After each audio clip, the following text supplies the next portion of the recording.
अगरचे तेरे पेड़ हरे भरे हैं। अगरचे तेरे पेड़ हरे भरे हैं और मैं भी ढूंढती हूँ घनी छाँव, मगर मुझे इन पेड़ों के नीचे वो नहीं मिलता जिसकी मैं मुतलाशी हूँ। मैं हासिल करना चाहती हूँ प्यार और मोहब्बत को, जो मुझे कहीं नहीं मिलता।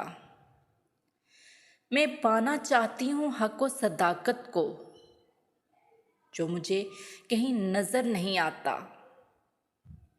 मैं यहाँ एतबार किस पे करूँ?